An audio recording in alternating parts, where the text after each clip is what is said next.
prisoners. So thank you, Chief Ralph Uwazurike, for your time today. And make we start with that incident when we happened yesterday.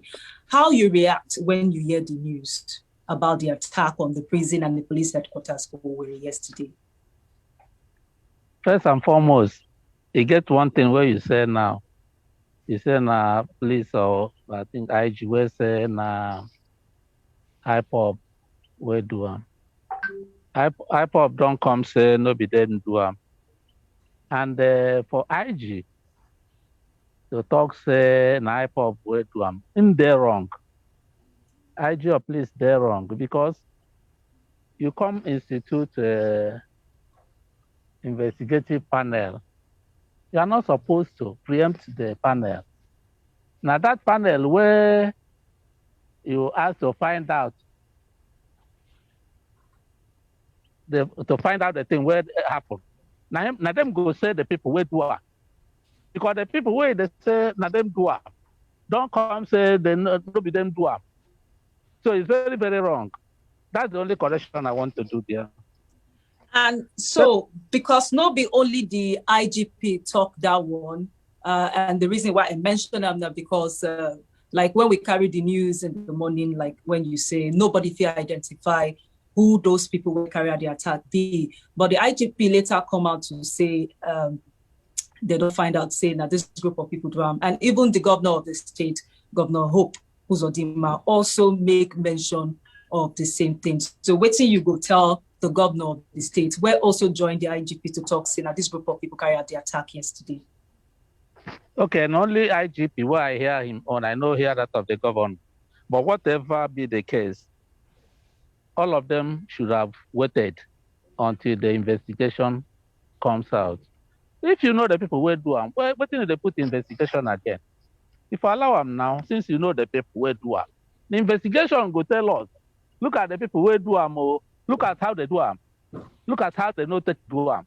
So it's premature at this moment to pinpoint a particular group. Supposing tomorrow no be them after the investigation, what will you say? So I think it's premature now. It's just like putting the cart before the horse. So I know you say it's premature to try to put a name and a face to the people who carried out the attack yesterday. But if you want to analyze the situation, wait till you will talk about them. Who be these people? And the question where people don't ask because not be only the attack for yesterday, the attack will happen for Owerri yesterday, now something will be like top the other attacks we don't happen. We don't see attacks for other states for the Southeast, targeted attacks against security personnel and even government facilities. So who be these people where they attack government facilities? Who be these people where they attack police officers? Who be these people? Anyway, now the investigation go find out. We are primarily primarily talk about the what happened yesterday. You see, like I told the sister station, BBC, before this time, the talk say there is no security issues in the Southeast, that we don't even need a Mateco type of security or ASN. But since yesterday, I have come to realize that I was wrong, that we have no security, zero security in the Southeast, zero security. Because the thing will involve more than 100 people will come into Owerri. Where they plan them? DSS no here. Military intelligence no here. What did they run? What type of work did they do? Something, conspiracy, will involve more than 100 people. The whole DSS no about it. Military intelligence no about it. They came all the way from outside Imo State, some with the seat of power. Sacked the prisons, sacked CID. God himself was said, no go carry our government. They forgo carry Hope at the man now. Because if they could where the police, the army, everybody, who is then the governor, they could have taken him. We have zero security here. I'm expecting immediately this thing happened, the IG of police could have resigned for his incompetence. The Director General of SSS could have resigned for his incompetence. But that, yeah. So you blame the security personnel for what happened yesterday. Oh, yeah. Oh. They don't live up to their responsibilities. Yes, of course. Who else will you blame? To start with, I mean, this thing would have been nipped in the bud from the planning situation where they were sitting together to plan. If the DSS people were aware of it, they couldn't have come to Owerri. Okay, given that they were not aware of it due to incompetence. When they were leaving their location, entering Owerri, nobody saw them. Nobody gave information, even by phone, to DSS or army or police. Say, look, some people are coming. A whole barrage, a convoy of so many cars in midnight. Nobody gave information. And they came to a seat of power. All the policemen ran away like women. Ran away. What do you think? Make I ask you this question before we go on, because you make mention of something. I don't know where you get that one from, because like you said, investigation never, they never finished investigation to begin to see the full picture of what's in play out for Owerri yesterday. But you talk, say, 100 people, and they no come from Owerri. They no come from Imo State. So they come outside Imo State to come carry out this attack. So who be these people? That's not the question where people, they try to still wrap their heads around it, try to still understand. Who be these people where carry out the attack? If you talk, say, it did too early, it did very premature to conclude, say, IPOB group carry out the attack. Like, wait till the IGP and the governor of the states don't talk. Who be these people? That's the question everybody is asking. But what I'm telling you is that they themselves told us, both the prison warders and the police, that these people came with so many vehicles and that there are more than 100. Do you understand? What I'm saying is, if it is a real nation where you have security apparatus in place, from the planning stage, the DSS would have known everything. They would have been part of it. They wouldn't have even allowed them to set up the coming into Owerri. They wouldn't have started in the first place. But nothing like that ever works in Nigeria. Nothing like that. What they are interested in is sharing the money. The other day, you heard, I think, the Minister of Defense crying that all the money given for ammunition and others, we are shared by the service chiefs.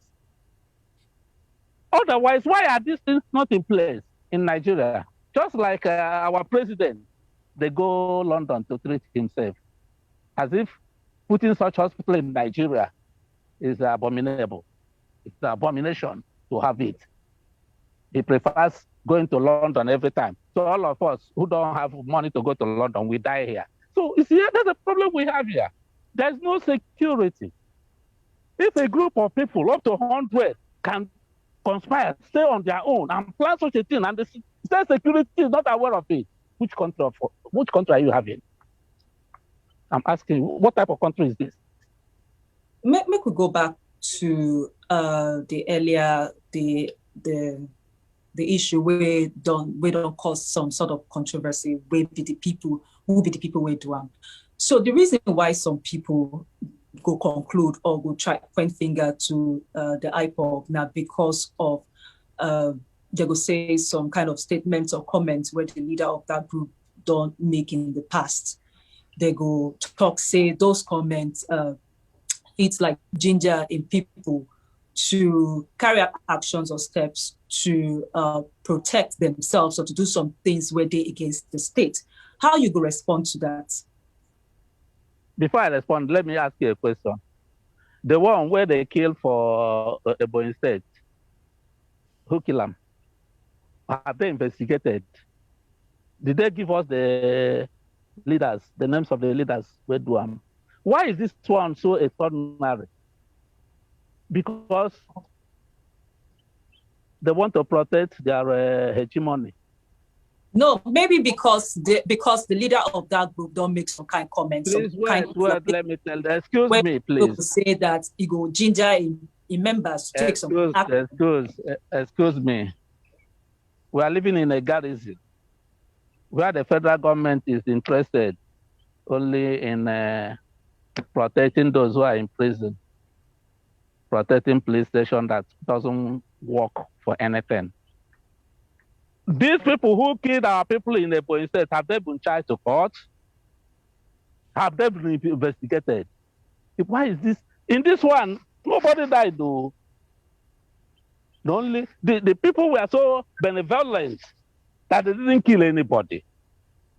They came and released some people. Even Vanguard this morning wrote that they gave.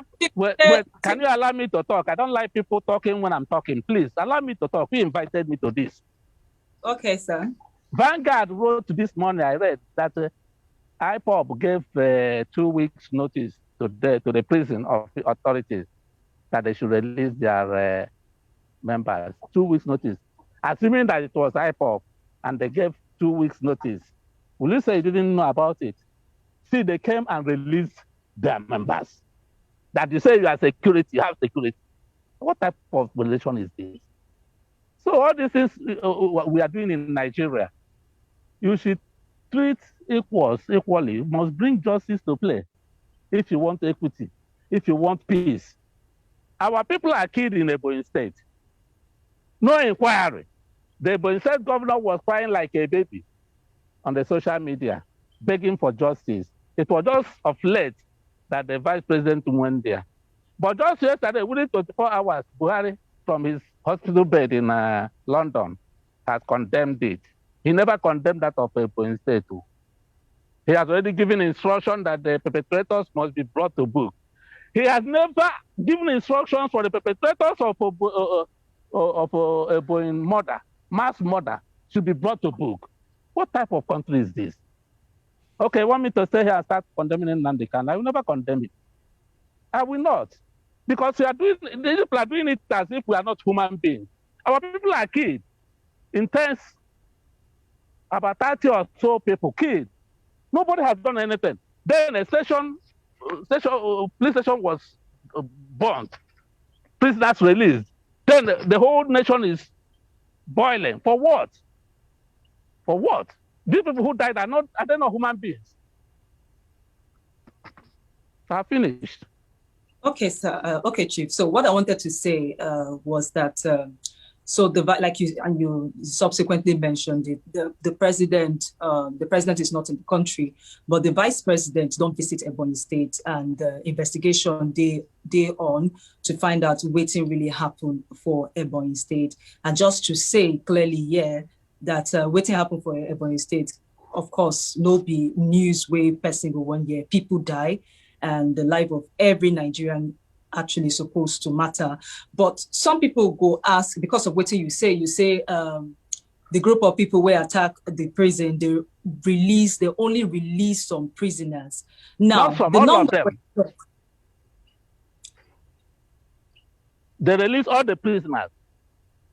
I said that you said they released some prisoners, but from the figures and the statistics and what the authorities don't tell us now, about, if not more than 1,800 prisoners now they release into the society. So people they ask, are you justifying that? Are you justifying waiting the group of people where carried out attack do?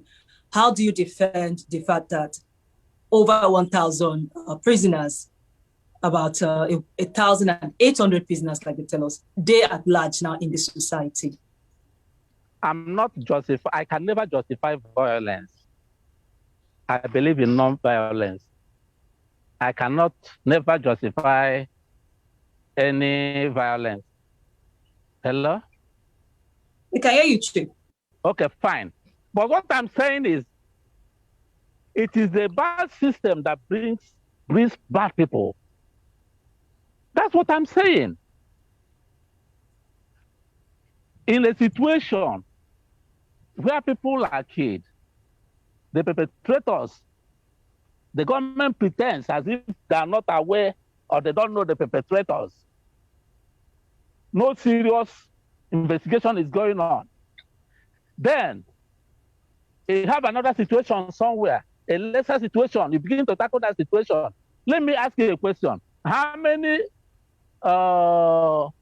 Fulani herdsmen are in prison across the nation? How many of them? Okay, live across the nation. In the Southeast, they have been killing people, doing all sorts of crimes here. How many of them are detained? Which prisons are they detained? The answer is none of them. Then you have another group of people. You detain their own members for even a lesser offense. Because these people are people killing others in their farms, killing the last one, came to the village and massacred them. None of them is in prison. Then other people, you kept them in prison. Why are you keeping these other people in prison? Are they not human beings? Why are you not keeping the other people in prison? It's just like what happened during the government of Shehu Shagari. This Buhari toppled the government of Shehu Shagari. Then what did he do? He put Alex Ekweme, the vice president, in detention and released the Shehu Shagari as the president. You see, that injustice continues up to today, where equals are not treated equally. You think if an Hausa man commits or a Fulani commits offense, it's not offense. If an Igbo man commits it, he will be killed, he will be investigated, he will be brought to book. The whole nation will be trembling. Or what? I got run. Are we going to run away for you people? I'm not going to condemn anybody. Let them first condemn the Fulani herdsmen and condemn Boko Haram. I've been condemning over time. You can see, I've been condemning in Nandikan. I've been condemning IPO. I've been condemning ESN. But when you sit down, you think about all these things, you begin to ask yourself certain questions. Are we slaves here? Why must the prison be our property? Priority in Southeast, the prison was broken. But our people were killed in Ebonyi State. It wasn't the priority of federal government to find out, to stop it. Then it is the breakup of a prison that should be a priority. Nonsense. Okay, Chief, I just wanted to say that the spokesperson for the president don't talk before say hundreds of bandits. That's hundreds of bandits day in detention. So it no be like say they know they arrest others on the other divide where they carry out these acts of violence. But we understand where they come from. You know, this issue don't take ground, and one of the agitation of your group and also the IPOP group for a level playing ground, that what is good for one person should also be good for the other. So the other question where I want to ask now, we are talking about Owerri, but Owerri no be the only place where we see all these pockets of violence. You know, you talked about Ebonyi State and some other states in the Southeast. How you go respond, or what do you get to talk about this violence where they happen across the Southeast? Because some people don't say deliberate attempt to destabilize the region. There's something I want to point out. I don't know whether you are aware that some Boko Haram people who were captured some time ago were retrained by the federal government and redeployed into the military and the police. I know you must be aware of. So all these things make the commission of crimes a non-issue. If people who are killing soldiers, policemen, burning houses, committing atrocities in the north are captured, then you absorb them in the army, retrain them, pay them compensation. What are you encouraging? You're encouraging more banditry. You're encouraging more terrorism. And when they begin to happen, you don't have to treat one group with glove hands and try to kill other ones. You treat them equally. So when you ask what is happening in the Southeast, it's not abnormal. It's not abnormal when you can release Boko Haram people that were captured and gave them money. And later they went back to their colleagues after giving them money to buy more guns. Then they're telling me what is happening in the Southeast. That's a replica, perhaps, that is happening. So you won't treat those in the Southeast the same, a different way. You have to treat them the way you treated your own brothers in the North. That's my position. Okay, so before we move on now, waiting, you don't talk about how the matter did pain you, how you feel, say, the security agency and government when they live up to their responsibility. What you would like to see them do, where go make people take them serious to say, okay, finally they don't wake up and then they do what they're supposed to do to end all these attacks and violence for the Southeast. The thing why I go talk, you know, go like them now. You know, go like them. The only solution is to divide Nigeria. That's the only. Nigeria is not working. We are not pretending. You know, as you did there now, Nigeria not working. We are just pretending.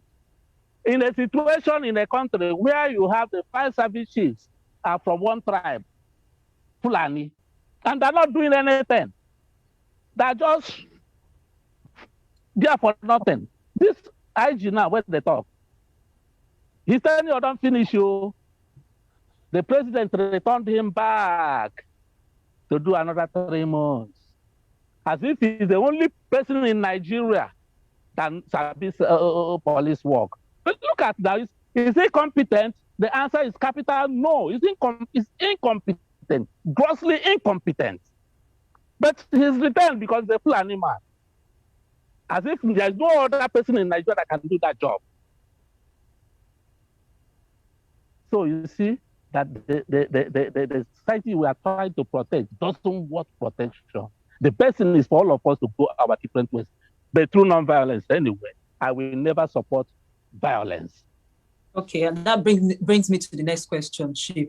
So you and Nnamdi Kanu now start this struggle together, this movement together before Nnamdi Kanu going away to start up IPOB.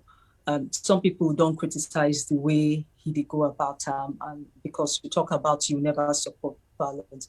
So how you go talk about the way the IPOB leader they go about this talk about setting things right in the Southeast? Point of correction. I didn't start the struggle with Nnamdi Kanu. I started the struggle in 1999. Nnamdi Kanu joined in 2009, 10 years after. So we didn't start it together. And in a struggle, no struggle has is monodimensional. The struggles have branches. We have many branches. If Nnamdi Kanu wants to take to violence, I will not speak for him. But I will continue to say that I don't believe in violence because I'm a student of Mahatma Gandhi. I don't believe in violence. But I will not stand on his way, whatever he wants to do.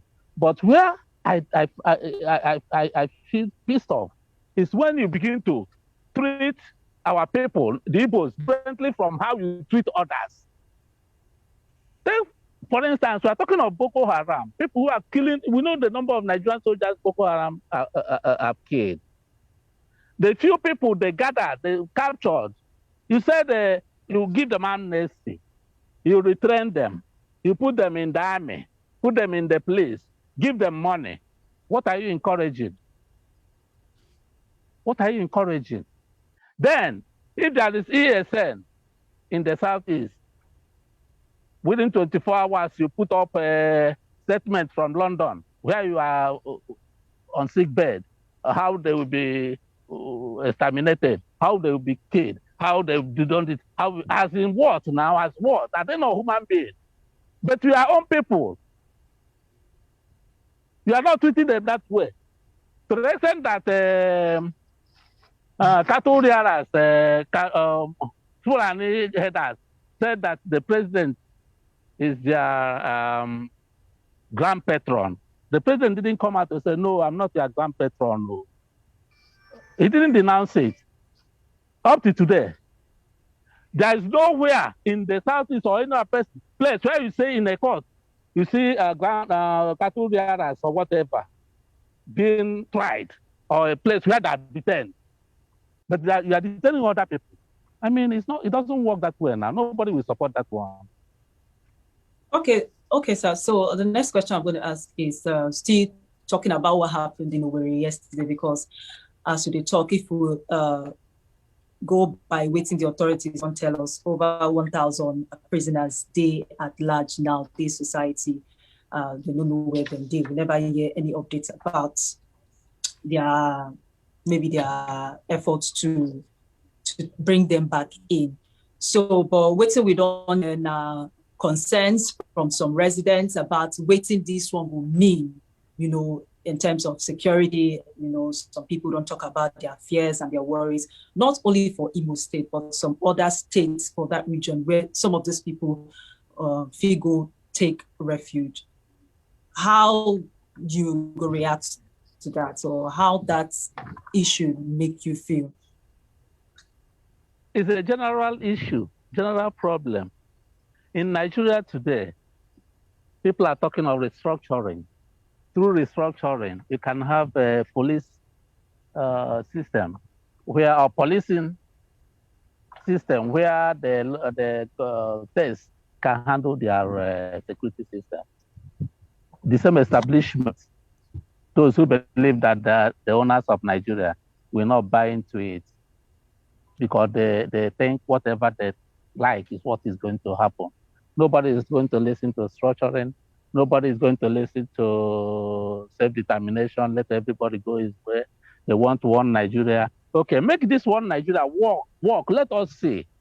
If Nigeria is working, none of us will talk about Biafra, Oduduwa, this and that. We are talking about all this because the system is not working, and it's to the glare of everybody. Everybody is saying it. If it is working, for Christ's sake, why should you have undercount? But somebody will come and know that this thing is not working. But instead of making it work, he will be siphoning all the money. Money will be budgeted for security. There will be no guns. The police will not be paid. Army will not be paid. Even if they are paid, something that even a house girl cannot use to buy something. Then these people will share the money and bank it outside and use the money outside. How can that society work? So it's left for them will be the people who will ask this question you're asking me now. Ask them, how do you want it? Since you don't want Nigeria to break up, then how are you going to package security? Now people can get up from one location in their hundreds, storm a whole state capital, ransack the army, the police, sack everybody and do whatever they like and go back. Not a single one of them was caught. I mean, look at it now.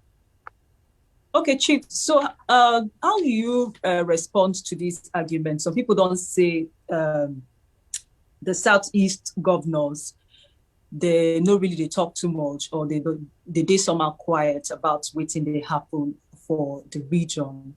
How you go respond to that? Waiting you go need to see them they do to make you feel say, okay, they do on top of the situation, and they go find solution to make peace come to the Southeast, or to make sure say everything go as it's supposed to be go. I pity the Southeast governors. They are in a difficult situation. Just yesterday, when this thing happened, I was discussing with a friend. I said, look, these people were at the government prisons for almost 3 hours shooting, ransacking everywhere. That even the army, that is less than 10 minutes drive, couldn't come to help them.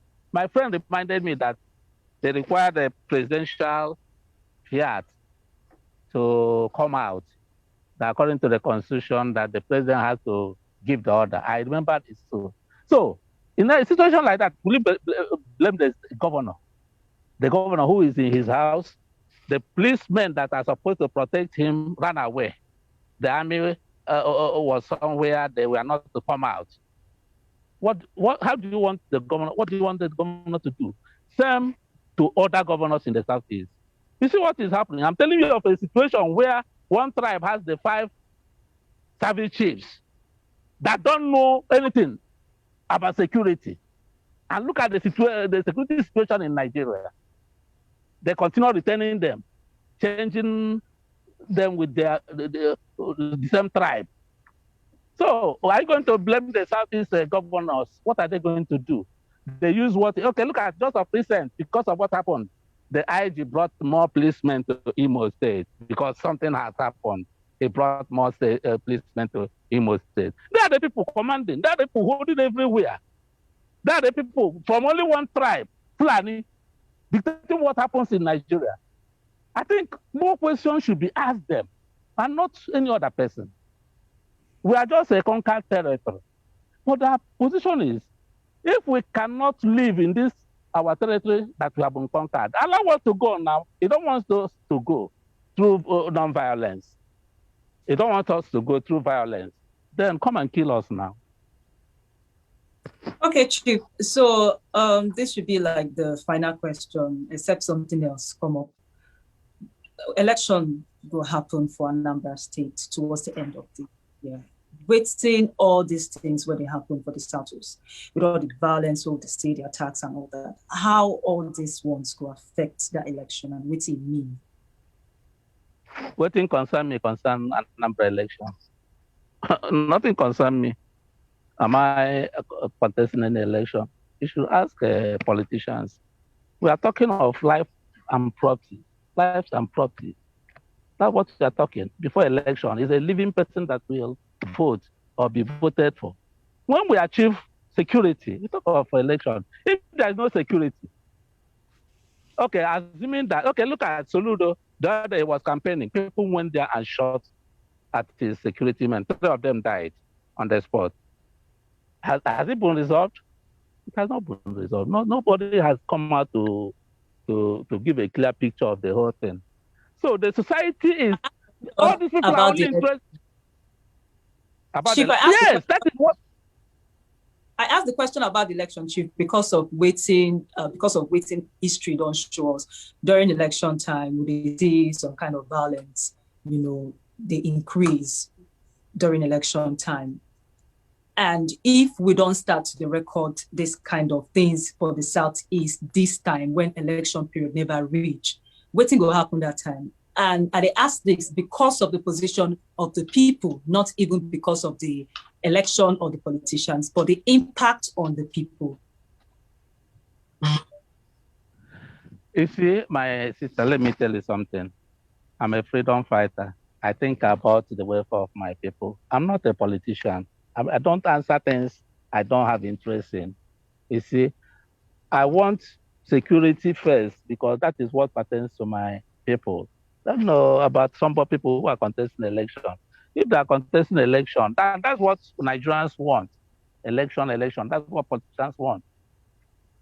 They don't want to know have a permanent solution to something. As it is security, you have permanent solution for it.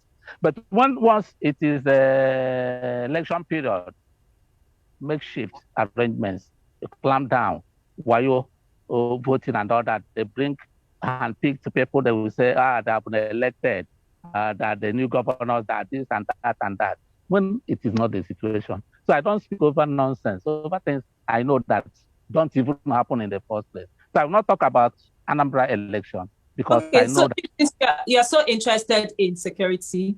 What do you think about waiting the ESN group they do? That's the Eastern Security Network. Right from the word go, I was critical to the operations of Eastern Security Network. I said that it was not a place of one man or a person, an individual, to nominate for us those who will guide us. My opinion still persists. I still insist that it is not a place of one person to assemble some people to come and provide security for us. But what I'm thinking now is I think with what has happened, the Southeast governors will come together now and ask themselves questions. With what happened that a group of people came from nowhere, came to the seat of power, did all they did and left without one of them being caught. I think it gives questions than answers for people to sit up. As I'm talking to you, I'm also sitting up, asking myself questions. How can this be possible? So I think in a few days to come, we shall have answers to all these questions. Okay, thank you very much, Chief Ralph Uwazurike, the leader of the movement of the actualization of the sovereign state of Biafra. So thank you for your time, and thank you, Steve. You follow us to talk about all these issues, especially what happened for Owerri, the state capital of Imo, yesterday. You didn't mention the Ijelendibu. I am the Ijelendibu. And the Ezigbo Buruburu the second. Sorry, Chief. I know one spoiled. I know so thank you problem. very much. Okay, no problem. Thank you. Thank you. Taking time for your time to talk to us today. Thank you very much.